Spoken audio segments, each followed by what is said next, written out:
Good morning, everybody. So this morning, I'm speaking on right speech from the Noble Eightfold Path. And in unity, in our unity tradition, we embrace the wisdom teachings from a variety of traditions. And this study, this third week of the Noble Eightfold Path, is a really profound study, a profound teaching that the Buddha offered during his entire life's ministry. And this week, as I immerse myself in this teaching of what right speech is, I feel it could not be more relevant and needed in our present social climate.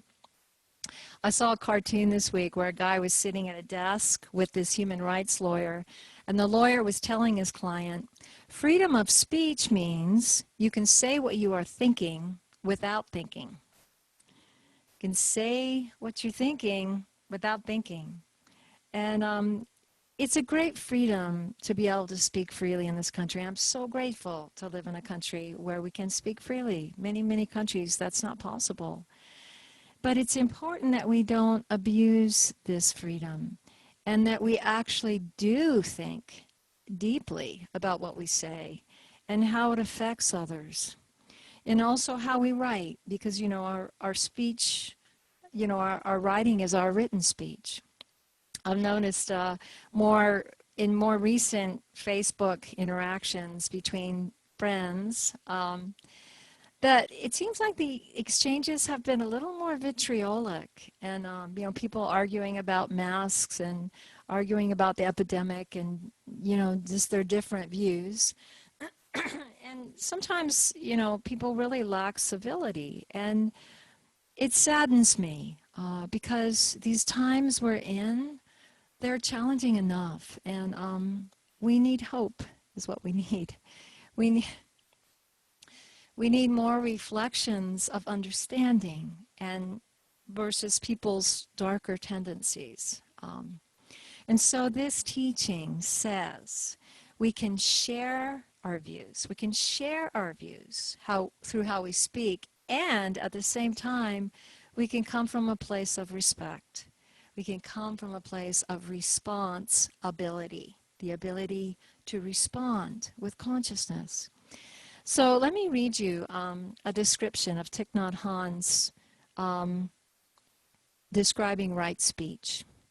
He says, aware of the suffering caused by unmindful speech and the inability to listen to others, I am committed to cultivating loving speech and deep listening in order to bring joy and happiness to others and relieve others of their suffering.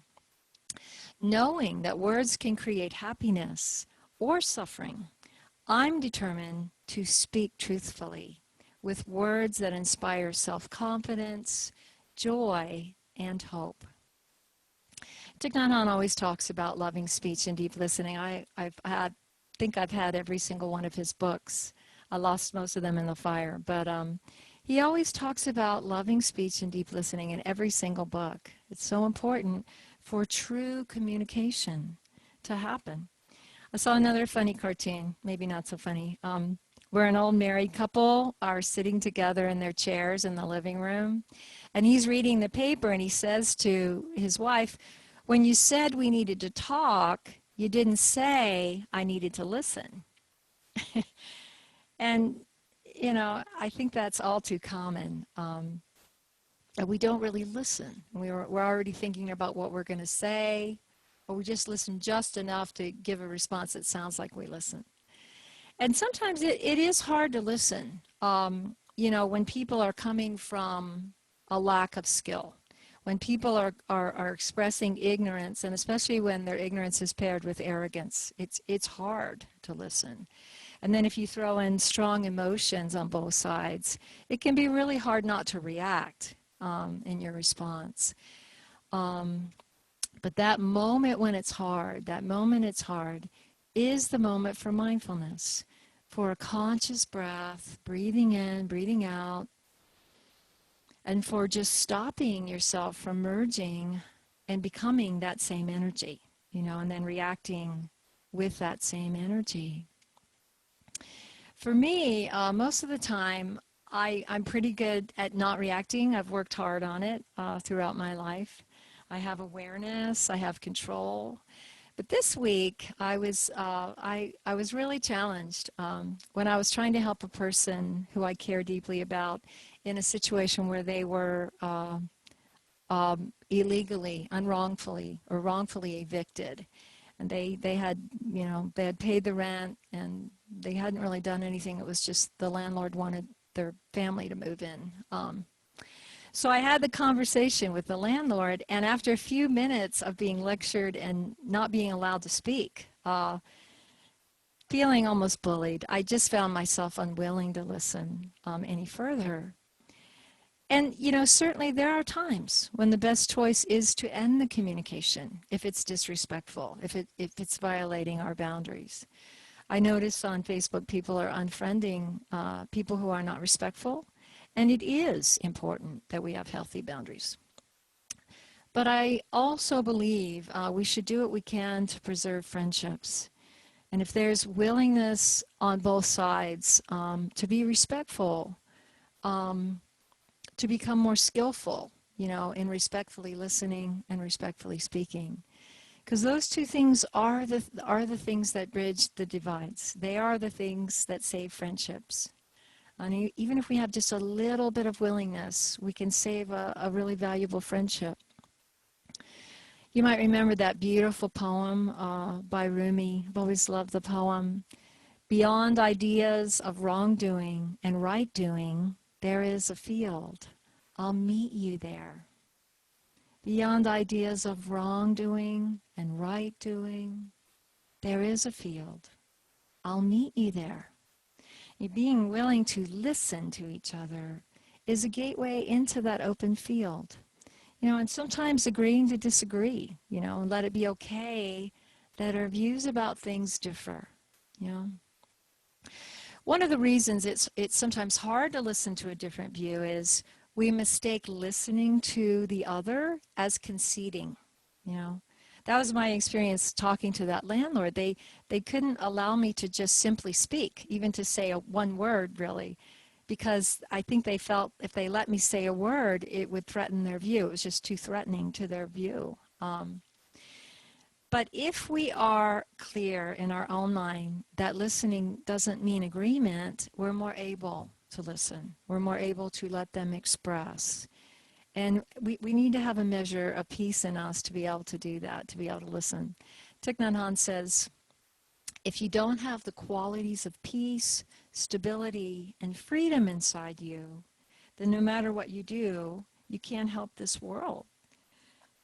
And he describes how we put that peace into skillful speech. He says, I will not spread news that I do not know to be certain, and will not criticize or condemn things of which I'm not sure. I will refrain from uttering words that can cause division or discord, or that can cause the family or the community to break. I'm determined to make all efforts to reconcile and resolve all conflicts, no matter how small. I love that. Being determined to make the effort to reconcile, to resolve conflict. And this description that he offers is quite a contrast to what's happening in our society in a lot of ways right now, where it seems like the worst skills, non-skills, the worst seeds in people are being watered of unskillful speech, right? It's almost like there's a stamp of approval for not telling the truth, or speaking with ill will, as if, that doesn't cause harm, as if that's okay. But if we want a world, and I know all of you do, if we want a world where love prevails, we have to not water those seeds that create division and discord, and instead water even more the seeds of respect and speaking consciously and desiring to heal the divides and desiring to understand these other views that are hard sometimes, have to really stretch to understand. What I pray for these days more than anything else is patience with evolution in humanity, because it can seem slow, you know. It can seem sometimes like we are going backwards, you know, instead of moving forward. I think we are moving forward, but I think it's kind of a spiral. I think sometimes it feels like we're going backwards, and then we move, then we spiral up. So we need patience, and we need patience with this present feeling of selfishness being amplified. It feels like there is a lot of, you know, self-concern being amplified in the world, and not enough selflessness and caring about the other and the we instead of the me. So I've been talking to some of you, and I've been, you know, talking to folks this past week, and I realize a lot of us are feeling anxiety. People have shared with me they feel like their faith is being tested, and they're just, you know, they're hanging on. And I just want to say, don't lose hope. You know, don't lose hope that you are not alone, that we are not alone. That's why I sang that song today. Is, you know, sometimes to feel the love of the Creator is subtle, but it's there, and it is our spiritual practice that helps us really feel that, held in that love. And pray with me as I'm praying for more patience and more strength and just that strong spiritual connection. In the grand scheme of things, we were talking earlier before we started service about this evolutionary journey, and in the grand scheme of things, you know, we've come a long way, and we're actually really still in the beginning of human evolution, of our capacity as becoming God-realized beings collectively, not just the exception like Jesus and Buddha, but all of us becoming God-realized beings. It takes revealing all the darkness before we can fully embody the light. So we can trust in the process, as challenging as it can be. Carl Sagan, I like his writings, and he suggested that we imagine the timeline of evolution from the beginning of the cosmos to where we are now. He said to imagine it's all in 1 year. It happens in 1 year. And so he describes that year and actually what a lot of progress we've made. So the Big Bang would happen on January 1st, right? And then there'd be a lot of quiet, and gases forming and dust swirling. And then by May, the Milky Way and the other galaxies would form. And then another long period of deep quiet. And then we get to September. And in September, our solar system finally forms, including our beautiful Earth planet. And then in October, life emerges, and then more quiet. And then finally, in December, life forms, different life forms start showing up. By mid-December, we have the first worms, and then fish and vertebrae. A few days later, plants, insects, amphibians, trees, reptiles. The dinosaurs come on the picture around December 24th. And then on December 25th, mammals enter the picture. December 27th, birds come on the picture.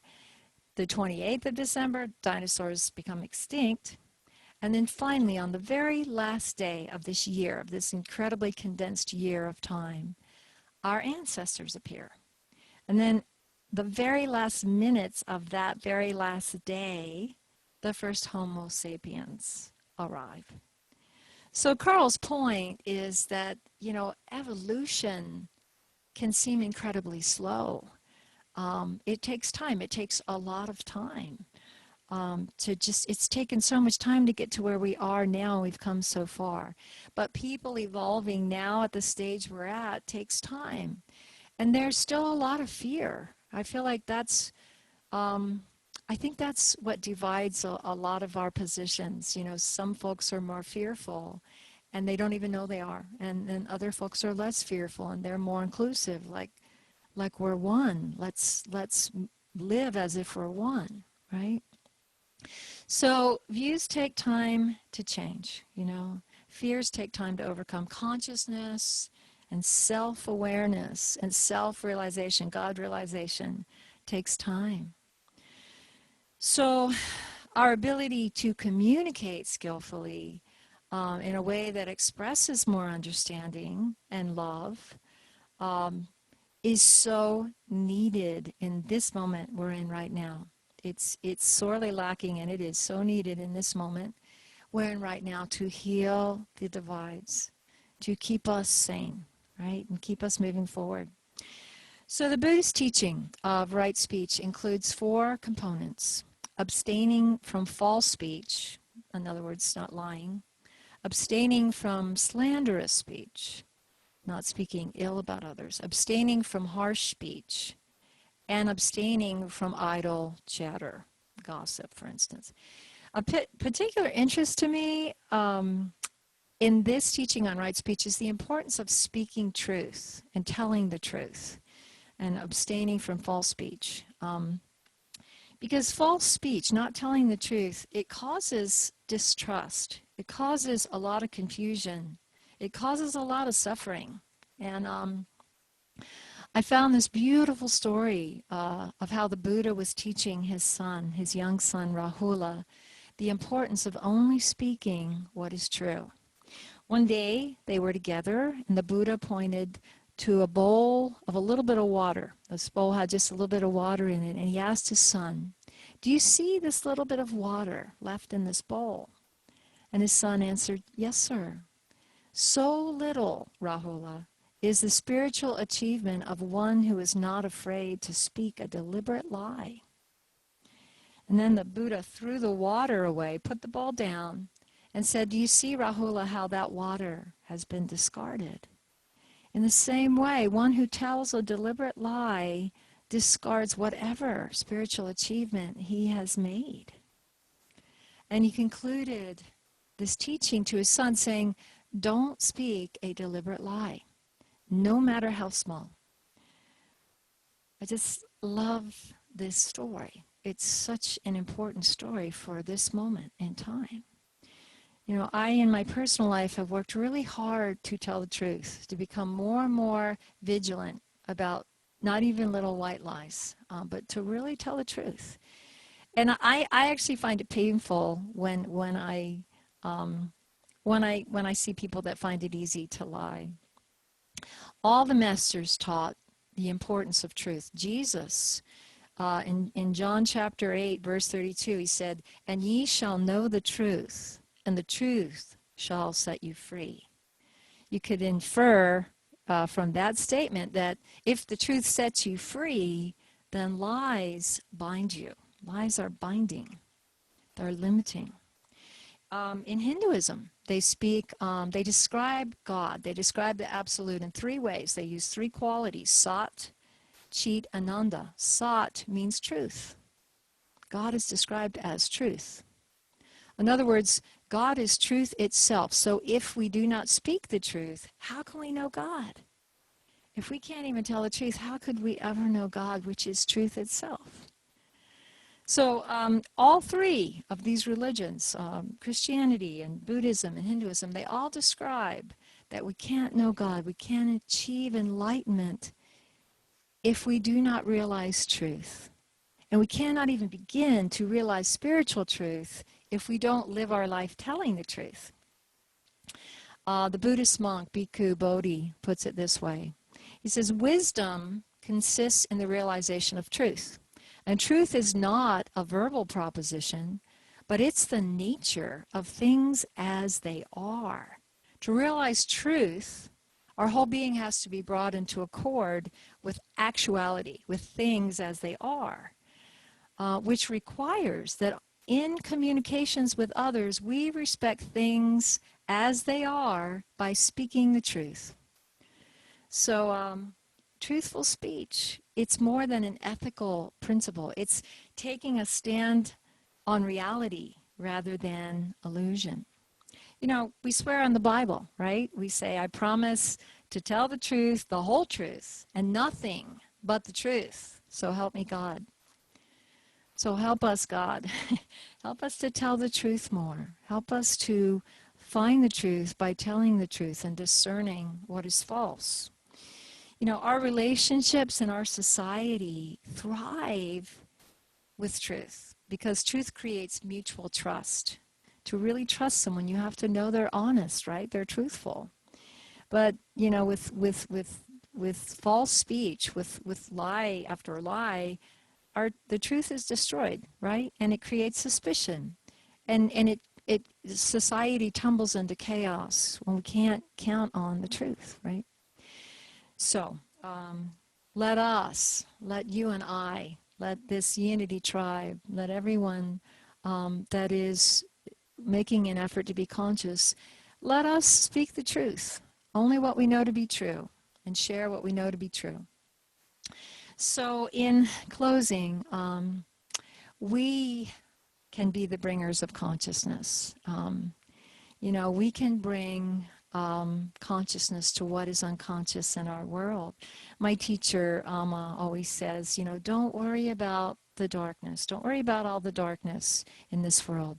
Light your candle and let it shine. The light that you are, let it shine bright. So let us shine in our commitment to right speech, in our effort to speak only what is true, in our effort to listen, and to listen with compassion and speak with compassion, and in our patience with humanity's process of evolution. Thank you all. God bless. Thank you. I wasn't going to unmute us. Don't unmute us yet. Well said. Thank you. I'm going to make noise. Thank you, Kathy. That was wonderful. Oh, you're welcome.